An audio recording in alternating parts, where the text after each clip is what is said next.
Hey, what's up guys? MKBHD here, and welcome to the retail unboxing of the Samsung Galaxy Fold. So this is an interesting one. This is the first foldable phone that's really going on sale to the masses. It's priced way higher than even any other high-end Samsung flagship, so it's clearly positioned as a luxury device. And so while you're probably right that most people won't be buying this, some people will. So it's already on sale, it's pre-order.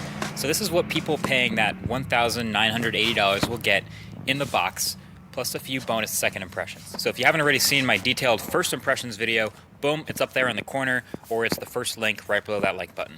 So you're about to see a bunch of examples of Samsung trying really hard to make you feel like your money was well spent. So the presentation of the box, as you've seen, within a box, it's awesome. It's super extra. The thin box on the top is the phone, believe it or not, but we're gonna put that to the side for a second because you do get some other stuff. So in this pouch here at the top, there's a two-piece Kevlar case and a SIM card ejector tool, and we'll get back to that case in a minute.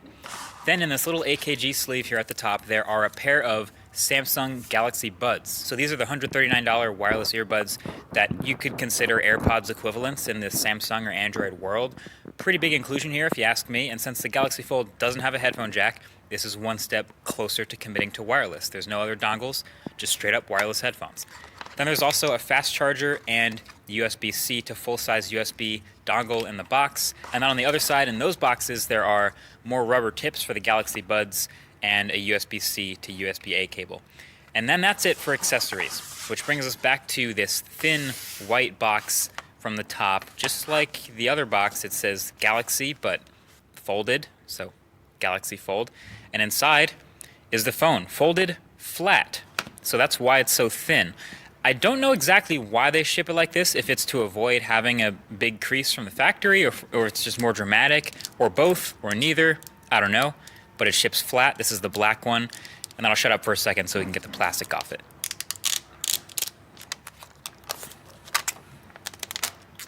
Always fun. So booting it up for the first time, the setup process is pretty much identical to the Galaxy S10 or any other Samsung phone. You sign into your Google account, you sign into your Samsung account.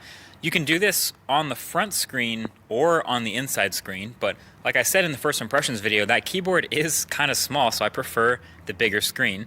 And then by the end of it, eventually, you end up in the Galaxy Fold with this smart, stock, black butterfly wallpaper with the pitch black pixels around the edges and the middle. That is the unboxing experience. Now about that case it came with. So any case for the Galaxy Fold that anyone makes will either have to be foldable or come in two pieces. This seems like the smart way to do it. It's a two-piece Kevlar sort of flexible material, but it avoids that huge hinge and it has no moving parts. It has adhesive, of course, also on the inside that you can line up to attach it, but you don't actually have to use the adhesive if you don't want to. I found the installation goes on and comes off just fine. And yeah, it gets a little more protected and a little uglier with the case on it, kind of like with any other case. Okay, last thing I felt the need to demonstrate in this quick unboxing and second impressions is just how solid these magnets are. I didn't have a mic at the first impressions, but now I do have one, so